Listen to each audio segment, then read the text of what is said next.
Hello friends, আমার নতুন channel শিল্পী অফিসিয়ালে সবাইকে স্বাগত। আজকে আর একটা রেসিপি নিয়ে এসেছি, সেটা হলো ঘেটকুল পাতার বাটা। ঘেটকুল পাতাগুলোকে ভালো করে ধুয়ে নিয়েছি আগে। এবার একটু অল্প করে কেটে নেব, কেটে দিয়ে কড়াই ভাপিয়ে নিতে হবে। জল একদম দেওয়ার দরকার নেই, কড়াই দিয়ে এটাকে কিছুক্ষণের জন্য ঢাকা দিয়ে ভাপিয়ে নিতে হবে। একটুক্ষণ দেওয়ার পর জল ছেড়ে যাবে, তাই জল কোনো দেওয়ার দরকারই নেই। এবার এটা দেখুন, এই যে কিছুক্ষণ পর সুন্দর একদম জল টেনে নিয়েছে, শুকনো শুকনো হয়ে গেছে। এরকমভাবে সেদ্ধ করে নিতে, এটাতে নুন দেওয়ারও প্রয়োজন নেই, এমনি ভাপিয়ে নিলেই হবে কড়াতে,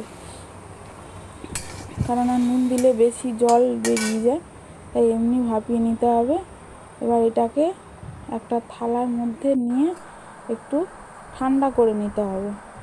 এই দেখুন, থালাতে নিয়ে নিয়েছি। এবার এটা কিছুক্ষণ রেখে ঠান্ডা করে নিতে হবে। খুন্তি দিয়ে মিলিয়ে নিচ্ছি যাতে তাড়াতাড়ি ঠান্ডা হয়ে যায়। এবার আমি এখানে নিয়ে নিয়েছি গোটা রসুন, কালো জিরে আর গোলমরিচ, কাঁচা লঙ্কা। এগুলোকে বেটে নিতে হবে। প্রথমে মিক্সির জারে আমি কাঁচা লঙ্কা, ওই পাতা যে সেদ্ধ করেছি ওইটাকে আমি বেটে নেব। কাঁচা লঙ্কা আর পাতাটাকে আগে বেটে নেব। এই দেখুন, মিক্সিতে আমি কাঁচা লঙ্কা আর পাতাটাকে বেটে নিয়েছি।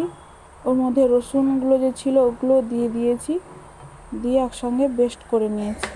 এবার কড়াতে আমি তেল দিয়ে দেবো, একটু বেশি পরিমাণে তেল লাগে এটাতে, নাহলে টেস্ট ভালো হয় না।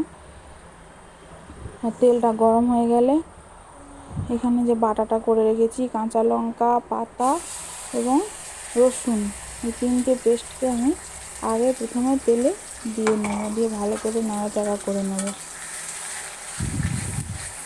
কিছুক্ষণ পর লো ফ্লেম করে দেবেন, একটু ছিট হয় তাই একটু লো ফ্লেমে এটাকে আস্তে আস্তে করে একটু নাড়বেন।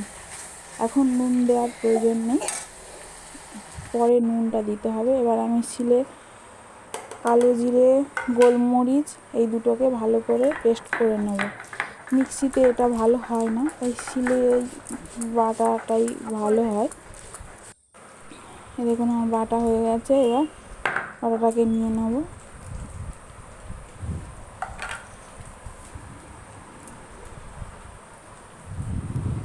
বাটাটাকে এবার সুন্দর করে পরিষ্কার করে নিয়ে নিচ্ছি।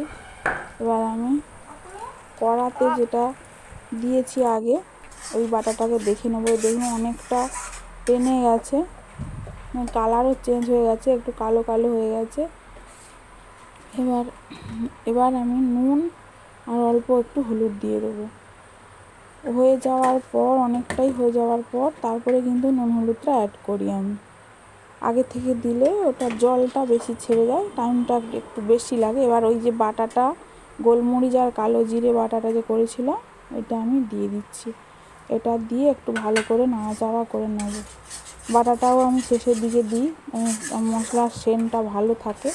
অনেকে প্রথম থেকে একসঙ্গেই দিয়ে দেয়, কিন্তু আমি এটা লাস্টে দিই কারণ সেন্টটা ভালো থাকে। দেখুন, হয়ে গেছে, আমার তেলও ছেড়ে এসছে, এটা পুরো রেডি হয়ে গেছে। এবার আমি একটা প্লেটে নিয়ে নেব, প্লেটে নিয়ে সার্ভ করব।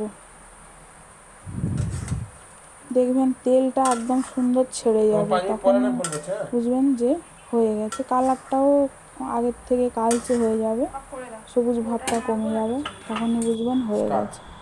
দেখুন, এবার আমি গরম ভাত নিয়ে নিয়েছি, এটাকে আমি টেস্ট করব। গরম ভাতের সঙ্গে অবশ্যই খাবেন, খুব ভালো লাগে খেতে। এইটা দিয়েই শুধু ভাত খেলেই হয়ে যাবে, আর কিচ্ছু লাগবে না, এত দারুণ লাগে খেতে, খুব সুন্দর হয় এটা খেতে।